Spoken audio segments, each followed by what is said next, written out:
우리가 자주 들었고 잘 아는 가곡 중에요. 김민부 작시, 장일남 작곡의 기다리는 마음이라는 가곡이 있죠.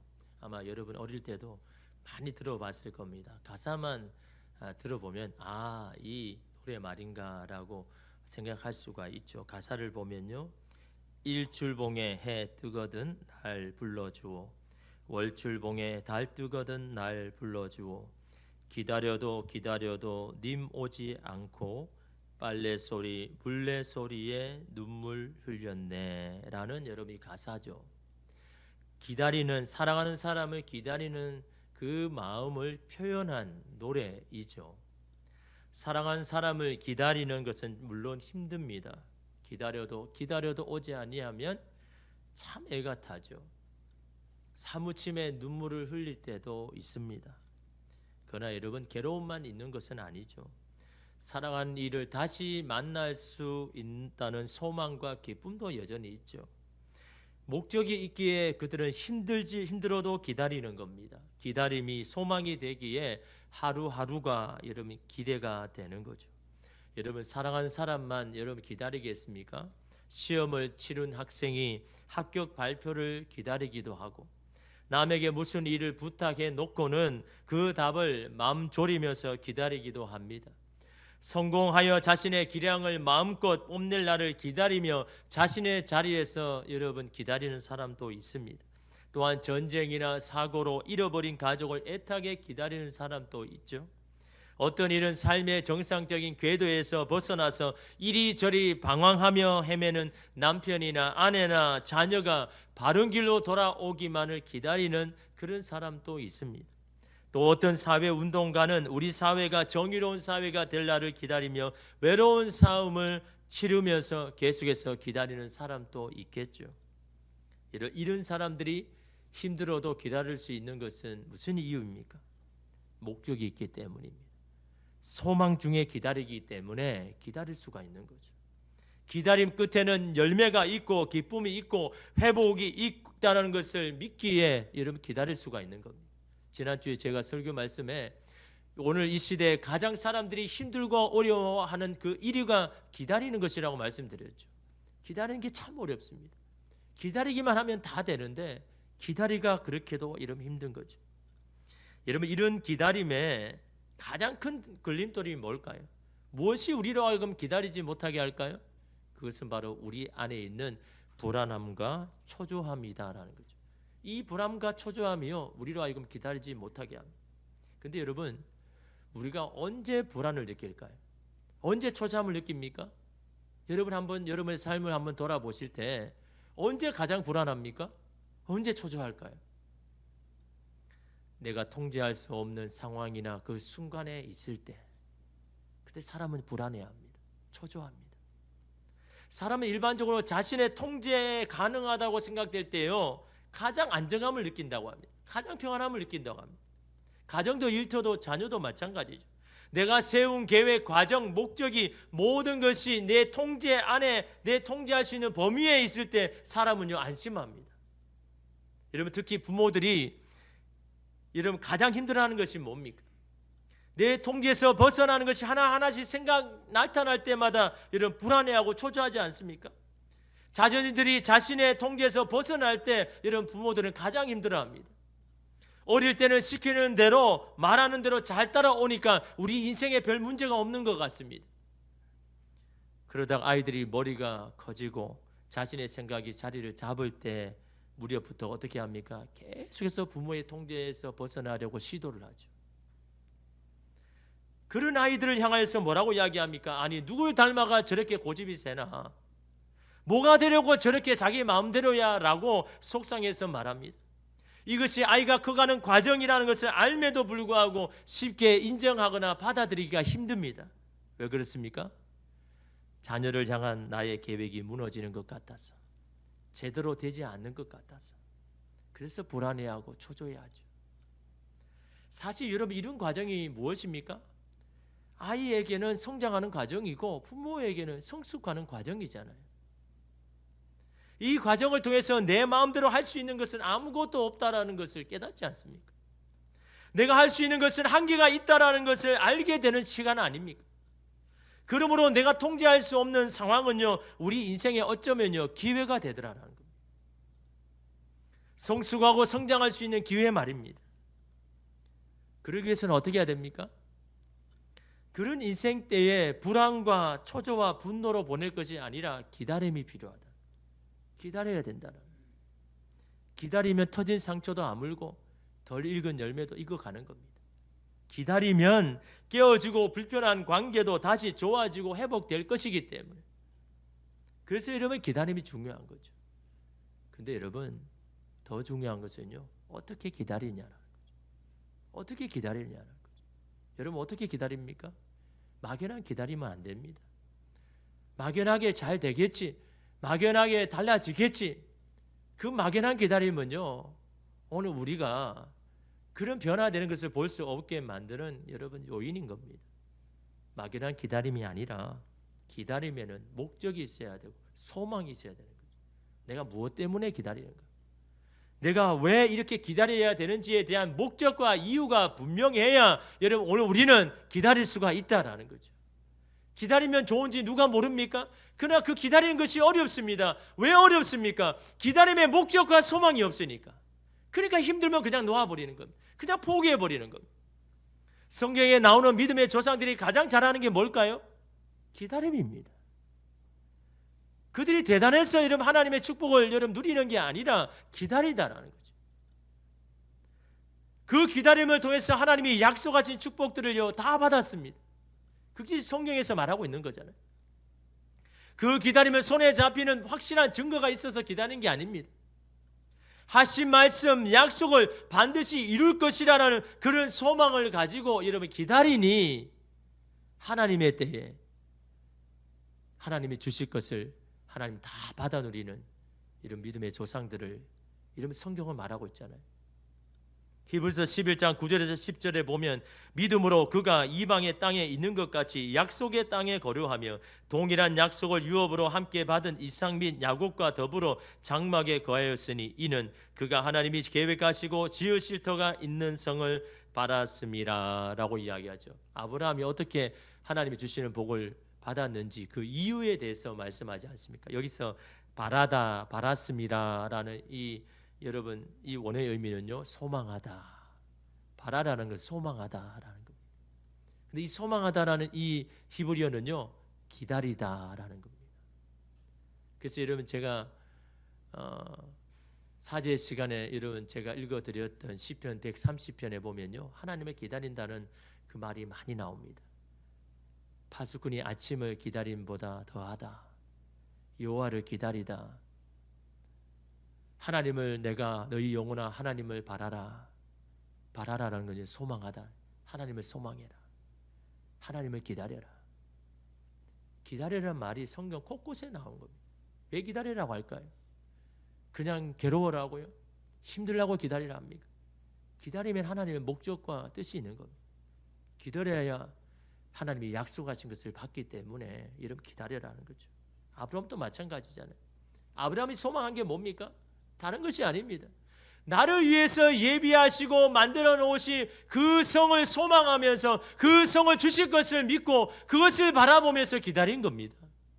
자신의 이름으로 된 땅이 하나도 없다 할지라도 그 아브라함이 바라본 것은 바로 나를 위해서 계획하시고 준비하신 그것을 소망하면서 그것을 목적 삼아 여러분 기다렸다라는 거죠. 불안할수록 더욱 하나님의 약속의 말씀을 붙잡아야 됩니다. 그 성을 소망하며 그때를 잘 견디며 기다릴 때 결국에는 하나님의 약속하신 것을요 오늘 저와 여러분은 다 받을 수가 있는 겁니다. 믿음으로 바라보고 소망하며 기다릴 때 하나님의 약속의 선물을 반드시 받을 겁니다. 그러니 눈에 보이는 것에 이 마음을 빼앗기지 마십시오. 흔들리지 마십시오. 이 모든 것이 지나야 하나님의 약속하신 때가 오기 때문에 여러분 보이는 것에 여러분의 마음이 흔들릴 필요가 없는 겁니다. 오늘 말씀은 야곱의 형제인 유다가 그리스도인들을 격려하며 쓴 여러분 말씀이죠. 이름이 유다는요 야곱의 형제입니다. 형제이며 사도인 이 유다가 복음을 믿고 구원을 받아서 그래서 말씀으로 신앙생활 하려고 하는, 그럼에도 너무 힘든 가운데 있는 그리스도인들을 격려하며 이름 하시는 말씀이죠. 특별히 그들의 신앙과 믿음을 흔드는 거짓 교사들의 잘못된 가르침에서 자신을 지키라고 권면합니다. 올바른 진리의 터 위에 굳게 서서 흔들리지 말고 신앙의 삶을 살아가도록 권면하고 있습니다. 특히 여러분 오늘 말씀에는요, 복음을 살아가는데 어려움은 필연적이다, 그러니 흔들리지 마라 라는 말씀을 오늘 본문을 통해서 말씀합니다. 17절에 보니까요, 사랑하는 자들아 너희는 우리 주 예수 그리스도의 사도들이 미리 한 말을 기억하라. 왜 미리 이야기할까요? 예견될 일이니까, 필연적이니까, 자신이 경험해 봤으니까. 예수 그리스도를 믿고 사는 것이 단지 기쁨만 있는 게 아니라 평안함만 있는 게 아니라 어려울 때가 찾아오고 유혹과 시험이 찾아올 수밖에 없으니까, 그런 때가 필연되고 예견되니까 여러분 그걸 미리 이야기하는 겁니다. 누구를 통해서요? 예수 그리스도를 믿고 그 복음 안에 살아가는 앞으로 믿어야 할 모든 사람을 향하여 미리 이야기한 것들을 너희가 기억해라. 뭐 할 때요? 너희의 믿음이 흔들릴 때, 너희의 신앙의 집이 흔들릴 때 너가 이걸 기억해라. 뭘 기억하라고 합니까? 18절 보십시오. 그들은 누구입니까? 말씀대로 살아가는 자를 힘들게 하는 자들을 말하는 겁니다. 그들이 너에게 말하기를 마지막 때에 자기의 경건하지 않은 정욕대로 행하며 조롱하는 자들이 있으리라 하였나니라고 이야기합니다. 마지막 때는 이렇다라고 말하는데 뭐라고 합니까? 정욕, 경건하지 않은 정욕을 따라라. 무슨 말이에요? 경건하지 않은 정욕이란 도대체 뭘까요? 자신은 경건하게 산다고 하는데 실제로 보면 자신의 정욕대로 살아가는 사람들을 말하는 겁니다. 나는 믿음이 있는다고 생각하는데 실제 삶에는요, 늘 하나님을 원망하고 불평하고 의심하는 말입니다. 나는 정말 많은 것에 자유한다고 하는데 실제 삶에 보면 여러 세상의 짐에 억누려서 여러분 갇혀있는 사람, 그런 사람을 향하여서 여러분 사람들인데 그들이 여러분 조롱하더라고요. 누구를요? 경건하게 살려고 하는 사람, 믿음으로 살려고 하는 사람을 자꾸 이러면 조롱하더라는 거죠. 야, 네가 그렇게 경건하려고 사는데 너 삶이 그거밖에 안 되느냐? 너의 하는 삶이 그것밖에 안 되느냐라고 자꾸 비난하고 조롱합니다. 그게 마음이 막 흔들리는 겁니다. 진짜 그런가? 자기 연민에 빠져가지고. 현대인의 성경으로 보면요, 그들은 마지막 때에 경건치 않은 정욕을 따라 살며 여러분들을 조롱하는 사람들이 있을 것이라고 말했습니다. 누가요? 사도들이요. 너희가 믿음으로 살려고 하면, 경건하게 살려고 하면 그것을 꼭 힘을 빼고 조롱하는 사람들이 분명히 있다라는 거죠. 그런 사람들 때문에 휘둘리지 말라라는 겁니다. 흔들리지 말라라고 말씀하고 있는 겁니다. 나를 가장 힘들게 하는 사람은 멀리 있는 것이 아니라 가까이 있는 사람이라고 이야기하죠. 그 당연한 겁니다. 멀리 있는 사람이 여러분을 어떻게 알고 여러분을 힘들게 합니까?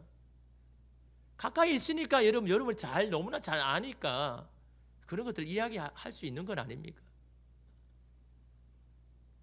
기도로 이겨내려고 하면요, 힘을 빼버리죠.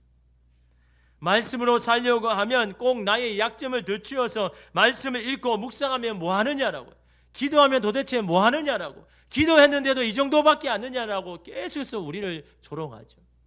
그럴 때마다 우리는 어떻게 하고? 마음이 무너지죠. 자기 연민에 빠져서, 그래 나는 이 정도밖에 안 되는가라고 스스로 자기 연민에 빠져서 그 믿음이 흔들리고 요동하는 사람들이 너무나 많이 있다라는 겁니다. 그럴 때마다 그들이 누구인지를 기억하라라고 말합니다. 19절에 보니까요, 이 사람들은 분열을 일으키는 자며 육에 속한 자며 성령이 없는 자다라고 이야기합니다. 그들이 하는 말이 왜 그렇게 휘둘리냐라는 겁니다. 그들의 목적과 의도를 안다면, 분명히 안다면 그들이 하는 일에 흔들리지 말라라고 말씀하고 있는 겁니다. 하나님과 우리 사이를 분열시키고 멀어지게 하고 하나님의 뜻을 이루지 못하게 하는 것이 그들이 하려고 하는 목적과 의도 아니냐? 그런 사람들이 하는 말에 왜 자꾸 마음이 흔들리느냐? 그들의 말에 왜 흔들리느냐라고 이런 말씀하고 있는 거죠. 이럴 때일수록 우리는 어떻게 해야 된다고 말합니까? 21절 마지막에 보면요, 영생에 이르도록 우리 주 예수 그리스도의 국류를 기다리라. 마음이 힘들고 마음이 무너질 때마다 뭘 하라고요? 기다리라. 누구를요? 예수님이 국류를 베푸실 때까지, 은혜를 베푸실 때까지 도움을 주실 때까지 기다려라. 그냥 기다려서는 안 된다는 거죠.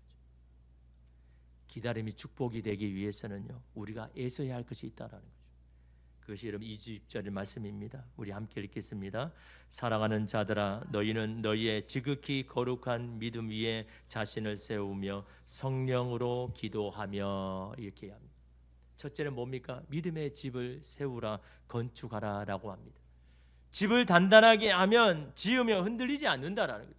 세상의 신념과 가치관 위에 집을 짓지 말고 거룩한 믿음 위에 너희의 신앙의 집을 건축하라 라고 말씀합니다. 거룩한 믿음이란 도대체 뭡니까? 뭘 위해 세우라고 합니까? 거룩한 믿음이란 것은 믿음의 주요 온전하게 하신 예수 그리스도 위에 집을 지으라 말씀합니다.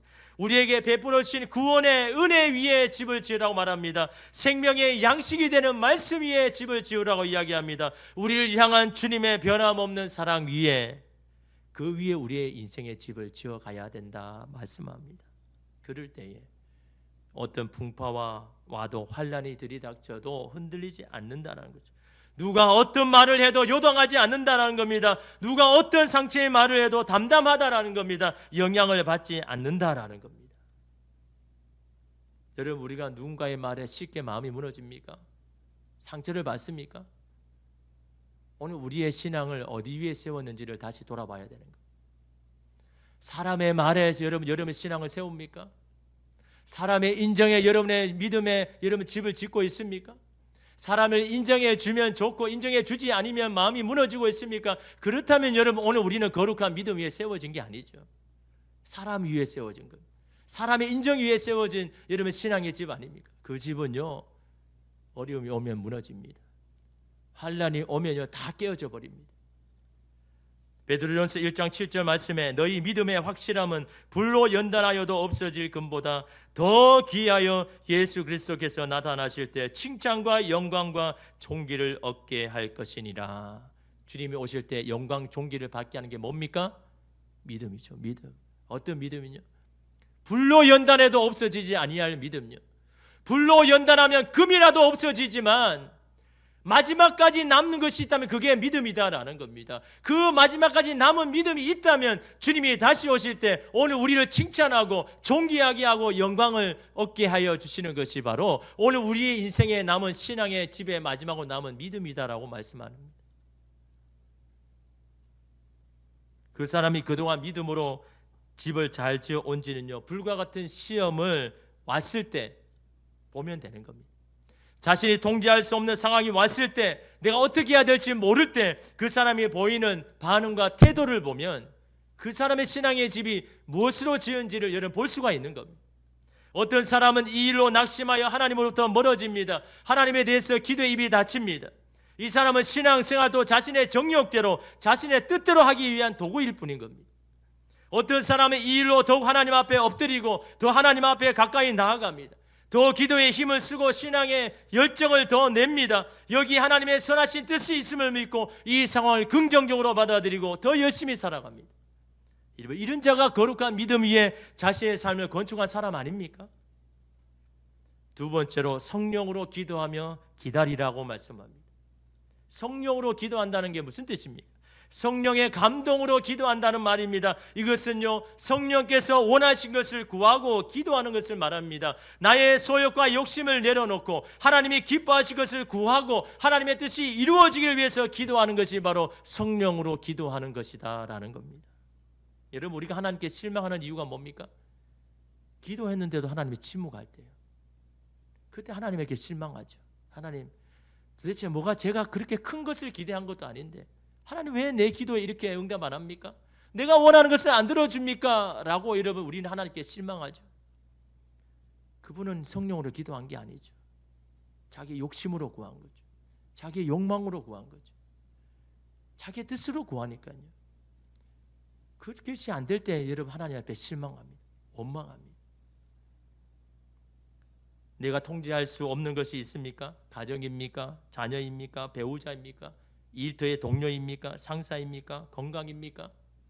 왜 하나님께서 우리에게 통제할 수 없는 상황을 주십니까? 그때는요, 항복하라는 겁니다.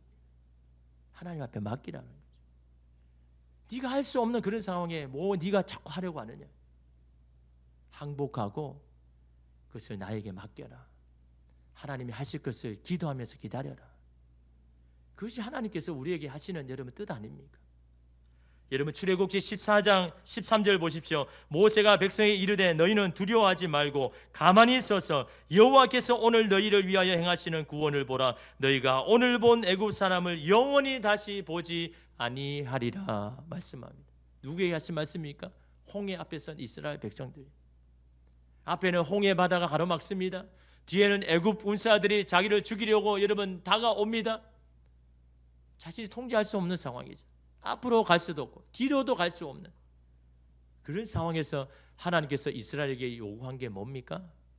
너희는 가만히 있어서 하나님 너희에게 어떤 구원을 베푸시는지를 바라보고 기다려라.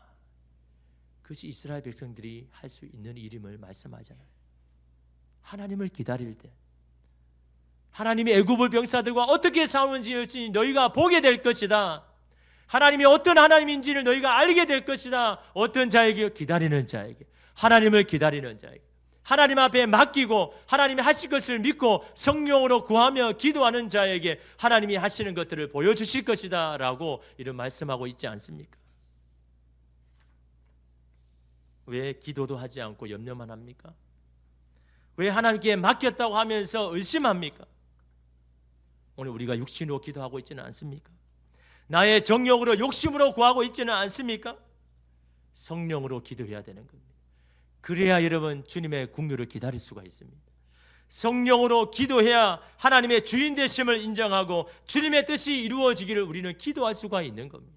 그것이 우리의 소망의 여러분 기다림이 될 수가 있는 겁니다. 그럴 때 우리는 하나님을 기다리는 겁니다. 기다릴 수가 있습니다. 오늘 여러분의 통제 안에 있지 아니하는 자녀들 마음이 아프죠. 힘듭니다. 내 자녀도 내 마음대로 못하나라는 그런 속상함에 실망함에 있을 겁니다. 여러분 주님의 여러분 손에 다 맡기고 의지하면서 기도하십시오. 하나님 나는 할 수 없지만 주님의 손에 맡깁니다. 주님이 행하시고 주님이 이루어주시고 주님이 키워주시고 주님이 자라게 하시고 사망의 음침한 골짜기로 다닐지라도 주께서 지팡이와 막대기로 지켜주셔서 하나님 원하는 생명의 길을 걸어가려고 여러분 그렇게 우리가 여러분 구해야 되지 않겠습니까? 마지막 세 번째는요 21절 말씀에 보니까요 하나님의 사랑 안에서 자신을 지키며 영생에 이르도록 우리 주 예수 그리스도의 국류를 기다리라 라고 말합니다. 가장 먼저 뭐라고요? 자기 자신을 지켜라. 자신의 감정과 마음을 지켜라고 합니다. 모든 것이 마음을 지키지 못해서 일어나는 일 아닙니까? 그러나 우리는 우리의 마음을 지킬 수가 없습니다. 우리의 마음을 지켜낼 수가 없습니다. 여러분의 힘으로도 의지로도 이 마음을 지키는 게 얼마나 어렵습니까? 사람의 그 작은 말에도 상처를 받는데 오늘 우리는 자기 연민에 바쁘고 실망하기에 빠르고 낙심하기에 쉽는데 어떻게 우리가 우리의 마음을 지킬 수가 있습니까? 마음만 지키면 다 될 것 같은데 이 마음을 지키기가 여러분 어려운 겁니다. 하나님의 사랑 안에서만 우리를 지킬 수가 있습니다. 못난 우리 자아도 늘 하나님의 뜻대로 살지 못하지만 여전히 우리를 자녀로 백성으로 여겨주시는 변함없는 주님의 그 사랑 안에서만 우리는 넘어져도 일어설 수 있고 마음이 끼어져도 다시 여러분 설 수 있는 것은 바로 주님 안에서만 우리를 지킬 수가 있습니다. 무엇으로 여러분의 마음을 지키려고 합니까? 무엇을 여러분 마음을 지켜나가려고 합니까? 변함없는 하나님의 사랑 안에가 아니면요 우리 마음을 못 지키는 겁니다. 주님의 사랑 안에서 마음을 지키라고 이야기합니다. 왜 그렇습니까? 그래야 오늘 우리에게 영생을 허락하신 주님 그 영생을 완전히 완성하여 주실 그때까지 여러분 우리의 믿음을 지켜나가야 하기 때문에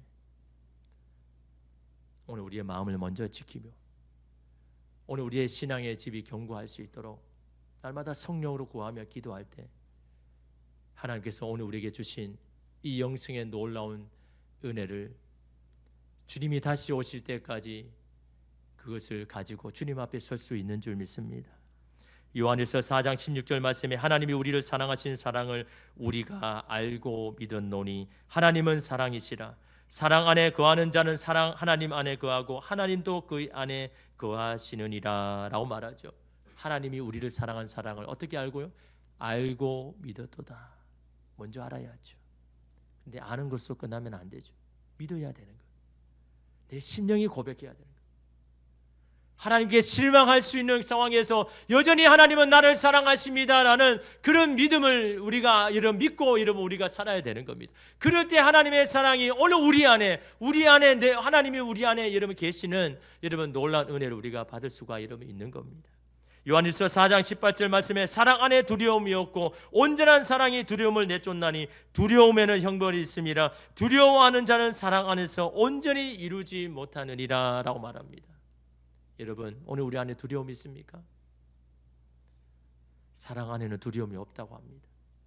주님의 그 사랑 안에 거할 때는요, 우리 안에 있는 두려움은 다 사라진다고 합니다. 오늘 우리에게 두려움이 온 것은 하나님에 대한 그 사랑을 아직도 우리가 믿지 못하게, 신뢰하지 못하게, 여전히 우리는 두려워하고 불안해하지 않습니까? 주님의 그 사랑 안에 있는 사람은요, 모든 두려움을 다 내어줬습니다. 그 사랑 안에서 우리는 온전해질 것이기에 그 사랑 안에서 오늘 우리를 지키라 라고 말씀합니다. 이사야 30장 18절 말씀에 그러나 여호와께서 기다리시나니 이는 너희에게 은혜를 베풀려 하심이요 일어나시리니 이는 너희를 긍휼히 여기려 하심이라. 대저 여호와는 정의의 하나님이심이라. 그를 기다리는 자마다 복이 있도다. 하나님을 기다리는 자마다 복이 있다고 말씀합니다. 하나님 어떤 분이시기에? 정의의 하나님이시기에, 행한 대로 갚으시는 분이시기에, 이 땅을 정의와 공의로 다스리는 분이시기에, 아무리 여러분 세상이 잘못되고 악인이 득세해도 그 악인은 오래가지 못합니다. 하나님이 살아계시기에, 그러기 하나님 바라보고 기다리십시오. 그 악인들은 결국 하나님의 손에 해결이 될 것이고, 우리는 끝까지 하나님 바라보며 그 자리를 지켜나갈 때 하나님이 하시는 놀라운 일들을 오늘 우리가 보는, 기다리는 것이 복이 되는 이유가 바로 거기에 있음을 믿고, 여러분 성령으로 기도하며 기다리시고 거룩한 믿음 위에 여러분의 신앙을 자꾸 세워나가시고 주님의 그 사랑 안에 여러분을 지켜나가는 저와 여러분 되시기를 주님의 이름으로 축복합니다. 기도하겠습니다.